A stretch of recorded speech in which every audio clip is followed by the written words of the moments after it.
Sånn. Da var vi godt i vei innover fjellet.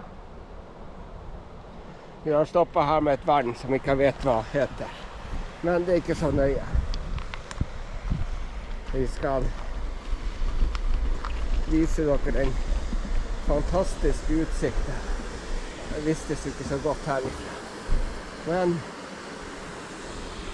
det heter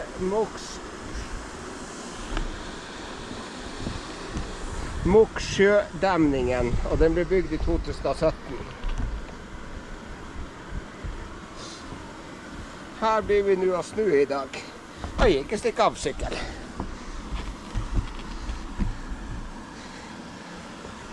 Her blir vi å snu i dag og sykle litt nedover. Jeg tenkte vi skulle stoppe med oppe der skiheisen stopper på, gondolen stopper på Hafjellbakken. Så da sykler vi litt til, og så viser vi litt andre ting også. Men det var fint der inne på fjellet. Det var synes det var veldig fin tur så langt. Da tar vi og sykler litt nedover mot